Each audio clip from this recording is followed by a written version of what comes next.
फकीर हमारे फकीर ऐसे हैं साहब कि 8,000 करोड़ के तो एरोप्लेन से चलते हैं, 10-10 लाख के सूट पहनते हैं, सिर्फ करोड़ों रुपया तो उनके मेकअप और साज सज्जा में जाता है। जो महीने का इनका करोड़ों रुपए का खर्च है, 60-70 करोड़ रुपए का सिर्फ इनका जो है जो चेहरा मोहरा है इसका खर्च है। आप गोडसे जिंदाबाद के ट्विटर पे ट्रेंड चलाते हैं, जेएनयू जैसी जगह में आप गोडसे की मूर्ति लगवाना चाह रहे हैं, गोडसे को मानने वाले लोग हैं, आपकी मीडिया के जो प्रवक्ता लोग हैं, इनको तो गांव में मोहल्ले में घुसने ही नहीं दिया जा रहा है कि साहब आने की ज़रूरत नहीं। और तो बड़ी बात छोड़ दीजिए, अमित शाह जी का ग्रेटर नोएडा में क्या विरोध हुआ है परी चौक पर। परी चौक वहाँ का प्रतिष्ठित जगह है, तमाम वीडियो वायरल हो रहे हैं, तो किसी को बताने की ज़रूरत नहीं है कि बहलाने फुसलाने का काम करते हैं। कहीं उनके जो नेता हैं उनके लिए इस तरीके की बात करते हैं जो आपने कहा कि गर्मी सर्दी ठीक कर देंगे। तो एक मुख्यमंत्री को या एक गृह मंत्री को या एक प्रधानमंत्री को इस तरह की भाषा सुशोभित नहीं देती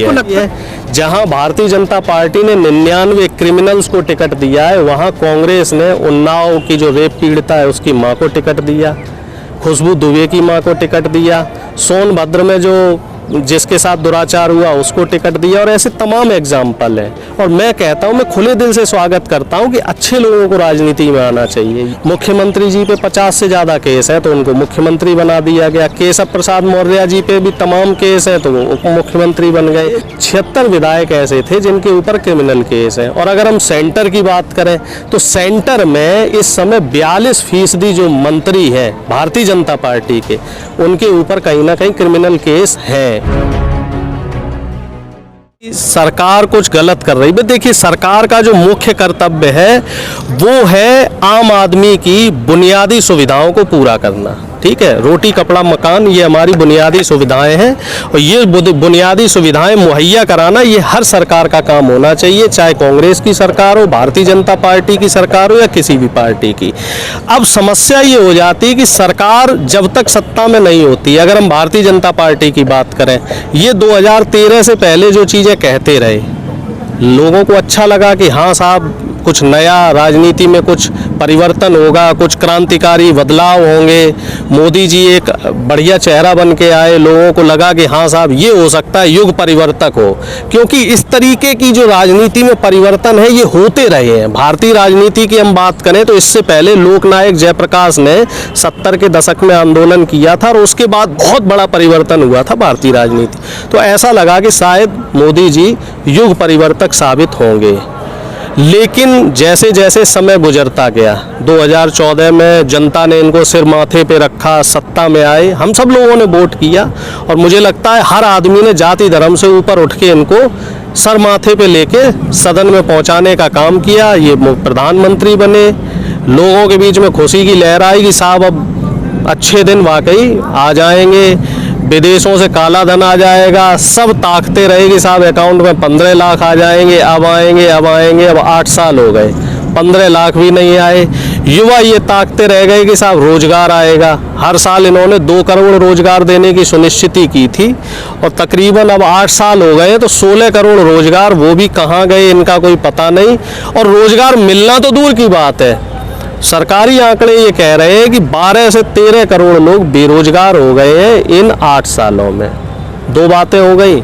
तीसरा एक जो बहुत बड़ा तबका था वो था किसानों का। इन्होंने 2013 में, ये 2011 में एक कमेटी बनी थी, तमाम मुख्यमंत्री उसमें शामिल थे, और उस कमेटी के ये सभा चेयरमैन हुआ करते थे, और वो कमेटी थी एमएसपी कैसे लागू की जाए। और इनका ये एक मुद्दा था, किसानों की आय डबल करेंगे एमएसपी लगा के। तो तकरीबन 8 साल हो गए। किसान आंदोलन में क्या हालत रही आपने देखा, 700 से ज़्यादा हमारे किसान साथियों की शहादत हुई। उसके बाद सरकार को माफ़ी मांगनी पड़ी, तीनों जो काले कानून थे वो वापस लेने पड़े, और फिर ये कह के आंदोलन ख़त्म किया गया कि किसान अब हट ना करें, जो तमाम बाकी जो मुद्दे हैं एमएसपी के और जो लोगों के ऊपर मुकदमे हुए उसका हो, या फिर बढ़ती हुई बिजली के बिल का हो, तो इन 4-5 जो अहम मुद्दे थे इन पे एक कमेटी बना लो साहब, और महीने भर के भीतर इसका निस्तारण होगा। 15 दिसंबर को ये तमाम जो आंदोलन के जो सारी चीज़ें ख़त्म हुई, किसान अपने अपने घर को रवाना हो गया, और ये तय हुआ कि 15 जनवरी को संयुक्त किसान मोर्चा की बैठक होगी, और तब तक शायद सरकार समाधान निकाल लेगी। सरकार के कान पे जूं नहीं रहेगी, सरकार ने कुछ नहीं किया, सरकार चुनावी मोड पे आ गई, तो कहीं ना कहीं ऐसा लगता है ये भी चुनावी जुमला था। कल विश्वासघात दिवस मनाया गया, किसानों के साथ जो फरेब किया, तो ये तमाम चीज़ें, ये तमाम सिनेरियो है। बताने को तो बहुत कुछ है, लेकिन किसान फिर आंदोलन करेगा बॉर्डर पे? फिलहाल तो एक बहुत बड़ा आंदोलन उत्तर प्रदेश की सियासत में चल रहा है।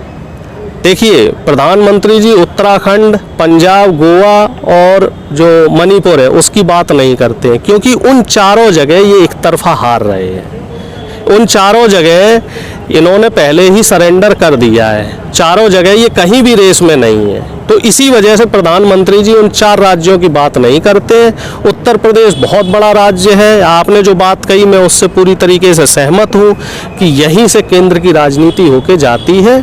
और इसमें एक और बहुत टेक्निकल एक पॉइंट है जिस पे शायद बहुत कम लोग अभी गौर कर रहे हैं कि साहब जुलाई में राष्ट्रपति का चुनाव होना है, और अगर भारतीय जनता पार्टी को या माननीय मोदी जी को राष्ट्रपति बनाना है अपने किसी कैंडिडेट को, उम्मीदवार को, तो उसके लिए इन्हें उत्तर प्रदेश से कम 200 से 250 सीटें चाहिए होंगी।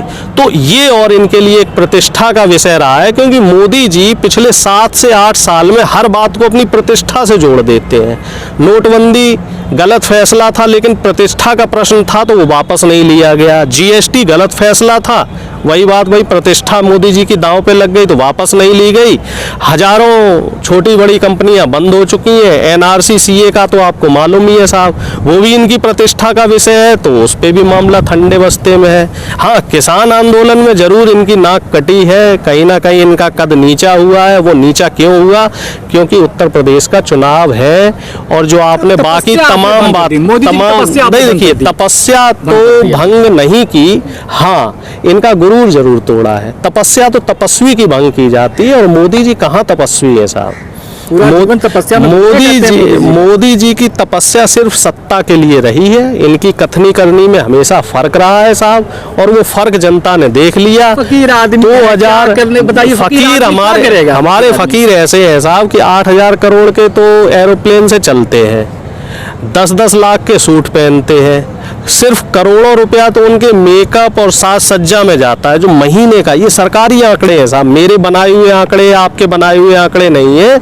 महीने का इनका करोड़ों रुपए का खर्च है, 60-70 करोड़ रुपए का सिर्फ इनका जो है, जो चेहरा मोहरा इसका खर्च है।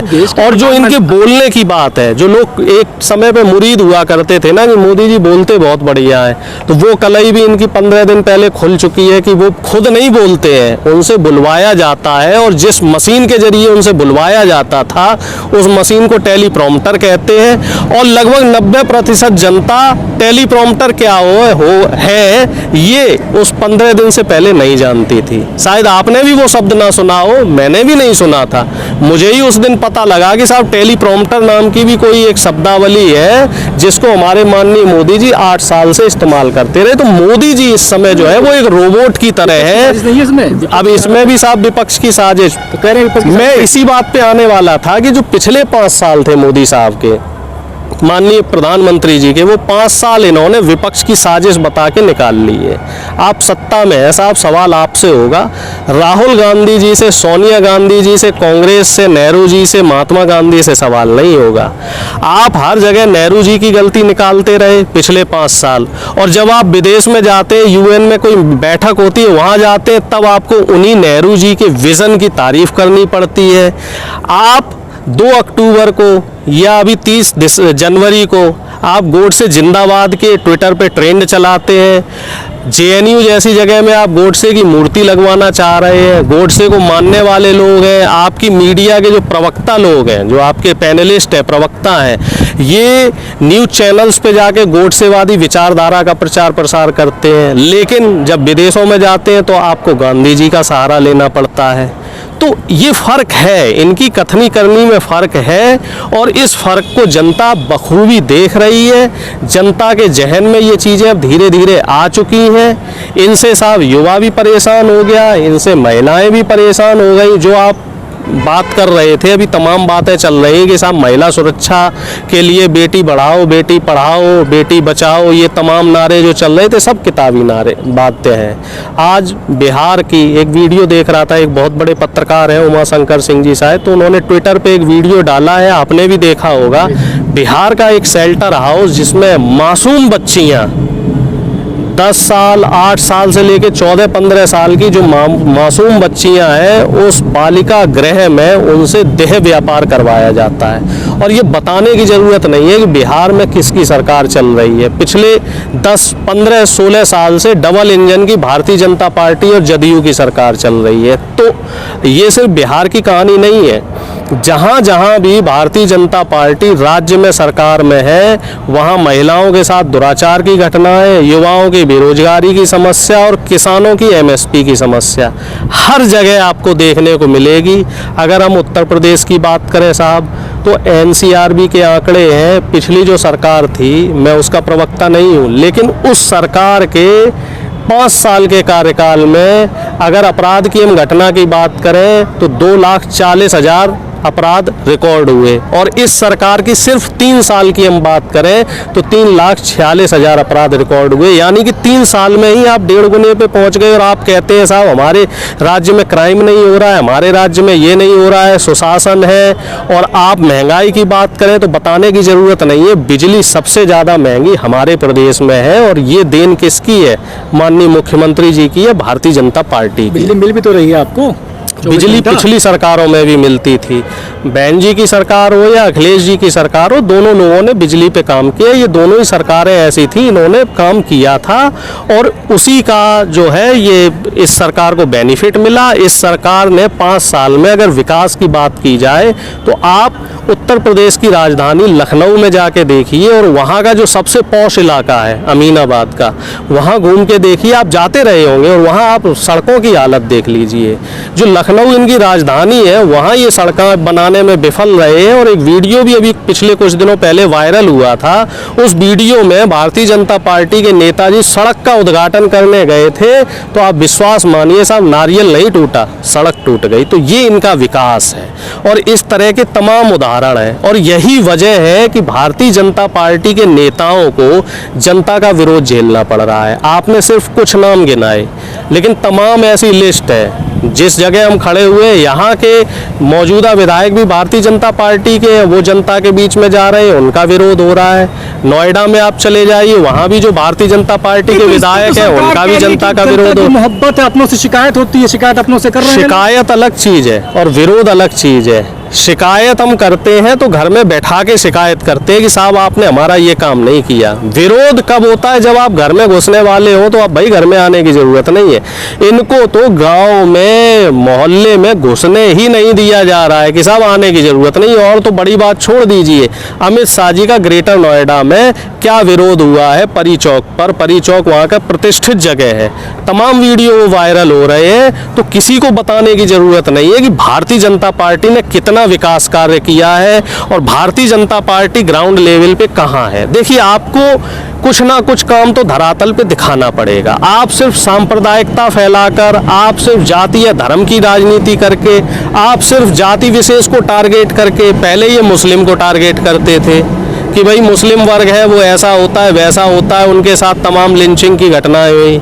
मुस्लिमों के बाद ये फिर यादवों को टारगेट करने लगे, यादवों के बाद ये दलितों को टारगेट करने लगे। अब चूंकि पश्चिमी उत्तर प्रदेश में चुनाव है, इस जगह को जाटलैंड बोला जाता है, और यहाँ की जो सीटें हैं, तमाम सीटें, लगभग 120 सीटें ऐसी हैं जिन पे जाट वोट प्रभाव डालता है। तो अब ये जाटों पे प्रहार करने लगे कि भाई कहीं जाटों को बहलाने फुसलाने का काम करते हैं, कहीं उनके जो नेता हैं उनके लिए इस तरीके की बात करते हैं जो आपने कहा कि गर्मी सर्दी ठीक कर देंगे। तो एक मुख्यमंत्री को या एक गृह मंत्री को या एक प्रधानमंत्री को इस तरह की भाषा सुशोभित नहीं देती है। आपको लगता है कि ये सब बयानों से वोटरों को दबाने का प्रयास किया जाए? अगर हम बात करें प्रधानमंत्री जी की, ठीक है, तो प्रधानमंत्री जी का जो बयान आपने बंगाल में भी देखा होगा, दीदी ओ दीदी, किस तरीके, जैसे गुंडे मवाली टॉन्ट करना या कमेंट करना, ये सब चीजें हैं ना, ये ठीक नहीं लगती हैं। और इसका खामियाजा जो है वो बंगाल में ने भुगतना पड़ा। अब उसी तरीके से अब यहाँ पे ये इनको ऑब्जेक्शन होने लगा है है ना। चाहे प्रधानमंत्री जी हो या फिर योगी जी ने प्रियंका जी के लिए जिस तरीके की शब्दावली का इस्तेमाल किया, अगर आपको ध्यान हो लखीमपुर खीरी में जब किसानों को गाजर मूली की तरह रौंदा गया था और बीजेपी के नेताओं ने ही रौंदा था, तब ये प्रियंका जी के वहाँ जाने नहीं दिया, नज़रबंद करके रखा। प्रियंका जी वहाँ किसी मंदिर में झाड़ू लगा रही थी। देखिए, धर्म एक आस्था का विषय होता है, धर्म में राजनीति नहीं लानी चाहिए। लेकिन ये क्या बोले कि वो प्रियंका जी की वही जगह है। मतलब आप एक बेटी का ये कहते हो कि बेटी की जगह है वो झाड़ू पोछा करने की है, तो ये कहीं ना कहीं आपकी मानसिकता को बताता है कि आपके दिल में बहन बेटियों के लिए क्या इज्जत है। बहन बेटियों को आप झाड़ू लगाने का काम। एक चीज बता दीजिए हमें, कांग्रेस है यूपी उत्तर प्रदेश में? कांग्रेस तो 139-40 साल से है। कांग्रेस कहाँ गई है? बस राजनीति में ऐसा होता है, उतार चढ़ाव चलते रहते हैं। विचारधारा की लड़ाई है। इस देश में 4 तरह की विचारधाराएं हैं और मुख्य धाराएं बोली जाए तो 2 है। एक जो लोग गांधी को मानते हैं, दूसरे वो लोग जो गोडसे को मानते हैं। हमारे देश की जनता ने, ये लेख मैंने कहीं पढ़ा था तो मैं थोड़ा सा आपके साथ साझा करना चाहूँगा। हमारे देश की जनता ने 60-65 साल एक विचारधारा को देखा, गांधीवादी विचारधारा को। ज़्यादा मीठा डायबिटिक होता है, आपको भी पता है। तो लोगों को ये लगने लगा कि कांग्रेस ठीक नहीं है, कांग्रेस में भ्रष्टाचार ज़्यादा है, कांग्रेस में ये कमी है, कांग्रेस में वो कमी है। जबकि शिक्षा चिकित्सा से लेके जो तमाम बुनियादी सुविधाएं हैं, तमाम सब कांग्रेस ने दी है। एक गरीब का बच्चा 2013 से पहले फ्री पढ़ लेता था, फ्री इलाज हो जाता था, हायर एजुकेशन में जा रहा था। तमाम सरकारी नौकरियां, सरकारी कंपनी जो निजी कंपनियां थी उनका राष्ट्रीयकरण किया गया। तो ये सबको पता है। अब फर्क कहाँ से दिखना शुरू हुआ? जब गोडसे विचारधारा के लोग आए, क्योंकि लोगों को ये लगा कि शायद गोडसे वाली विचारधारा ज़्यादा अच्छी है। जनता ने 5 साल नेहरू गांधी को जम के कोसा 2019 तक, क्योंकि मोदी जी हर काम में नेहरू गांधी की कमी निकालते रहे। 2019 के बाद क्या हुआ? जितनी सरकारी कंपनियां थी, रेल, बेल, गेल जो भी थी, चाहे आपका डाकघर हो, कुछ हो, अब LIC तक, इंडियन जो आपका एयरलाइंस है, सबका निजीकरण हो गया है। अब जनता समझ गई है। वही प्लेटफॉर्म टिकट जो कांग्रेस के समय में आपको 5 रुपए का मिलता था, अब 50 रुपए का मिल रहा है। जनता दुरुस्त हो गई। पिछले 2 साल में आपने देखा है जनरल डिब्बे भी बंद कर दिए थे इस सरकार ने। और जो रेल का किराया है, जब कांग्रेस की सरकार 2004 से 14 तक रही, लालू जी भी उसमें रेल मंत्री रहे, कहते हैं कि रेल का किराया नहीं बढ़ाया गया। क्यों? क्योंकि रेल ऐसा विभाग है जिसमें सबसे ज़्यादा गरीब जनता चलती है। तो गरीबों की को कहीं ना कहीं गरीबों के हित को रख के, और रेल इस देश की सबसे बड़ी अर्थव्यवस्था है, सबसे ज़्यादा नौकरी रेल में है, उसका निजीकरण हो रहा है। अब रेल का आप किराया देख लो, 2014 से पहले का रेल किराया देख लो, 2014 के बाद का रेल किराया देख लो, तो लगभग 2 गुना किराया हो चुका है। और अब मैं 2 मिनट, हाँ जी, मैंने सीधे पूछा कि उत्तर प्रदेश में कांग्रेस है, आपको लगता है? बिल्कुल है। कांग्रेस कोई पार्टी नहीं है। मैं आपको फिर बता दूं, कांग्रेस कोई पार्टी नहीं है। कांग्रेस एक विचारधारा है। कांग्रेस गांधीवादी विचारधारा से जुड़ी हुई पार्टी, और गांधी इस देश में हमेशा रहेंगे। गांधी इस देश में ही नहीं, गांधी इस दुनिया में हमेशा रहेंगे, क्योंकि वो ऐसी विचारधारा है, गांधी जी की सत्य और अहिंसा की विचारधारा। ये विचारधारा कभी ख़त्म नहीं हो सकती। तो अगर ये विचारधारा ख़त्म नहीं हो सकती तो जाहिर सी बात है ये पार्टी ख़त्म नहीं हो सकती। हाँ, नफरत जितनी जल्दी ऊपर उठती है उतनी जल्दी ही नीचे आती है। और इस बार आप देखिएगा कि कांग्रेस के प्रचार को लेकर अगर उत्तर प्रदेश में बात की जाए या कैंडिडेटों को लेकर बात की जाए तो कमजोर नहीं दिख रही है बहुत? कहाँ से? अगर आप समझते हैं 40% महिलाओं को टिकट देना कमजोरी है, तो हाँ मैं मान सकता हूँ कमजोरी है। और अगर आप समझते हैं कि ईमानदार प्रत्याशियों को उतारना कमजोरी है, तो हाँ भाई मैं कहता हूँ कमजोरी है। जहाँ भारतीय जनता पार्टी ने 99 क्रिमिनल्स को टिकट दिया है, वहाँ कांग्रेस ने उन्नाव की जो रेप पीड़िता है उसकी माँ को टिकट दिया, खुशबू दुबे की मां को टिकट दिया, सोनभद्र में जो जिसके साथ दुराचार हुआ उसको टिकट दिया, और ऐसे तमाम एग्जाम्पल हैं। और मैं कहता हूं, मैं खुले दिल से स्वागत करता हूं कि अच्छे लोगों को राजनीति में आना चाहिए, युवाओं को राजनीति में आना चाहिए, पढ़े लिखे लोगों को राजनीति में आना चाहिए, ईमानदार लोगों को राजनीति में आना चाहिए, जिनका विजन हो उनको राजनीति में आना। इस दौर में राम मंदिर, मथुरा, काशी, आजाद जैसे मुद्दे को लेकर चुनाव लड़ा जा रहा है, इस दौर में ये प्रत्याशी फाइट कर पाएंगे? बिल्कुल करेंगे। 10 मार्च बहुत नज़दीक है। और मैं एक बात और कहना चाह रहा हूँ, कांग्रेस ही नहीं, बाकी और जो तमाम विपक्षी पार्टियां हैं तो उनके भी कैंडिडेट ठीक है, कहीं ना कहीं उनके कैंडिडेट भी ठीक है। और ज़्यादातर पार्टियों में इस समय जो फोकस किया जा रहा है, ये युवा और ईमानदार जो प्रत्याशी हैं इन पे फोकस किया जा रहा है। सिर्फ भारतीय जनता पार्टी रिकॉर्ड देख रही है किस पे कितने ज़्यादा केस हैं। मुख्यमंत्री जी पे 50 से ज़्यादा केस है तो उनको मुख्यमंत्री बना दिया गया। केशव प्रसाद मौर्य जी पे भी तमाम केस हैं तो वो उप मुख्यमंत्री बन गए। भारतीय जनता पार्टी में पिछले 2017 से लेकर 2022 तक, ठीक है साहब, जो विधायक थे 76 विधायक ऐसे थे जिनके ऊपर क्रिमिनल केस है। और अगर हम सेंटर की बात करें तो सेंटर में इस समय 42% जो मंत्री हैं भारतीय जनता पार्टी के, उनके ऊपर कहीं ना कहीं क्रिमिनल केस हैं। और ये संख्या जो है 2014 में 31% थी। तो कहीं ना कहीं ये लोग जो क्रिमिनल माइंड है उसको बढ़ावा देते हैं।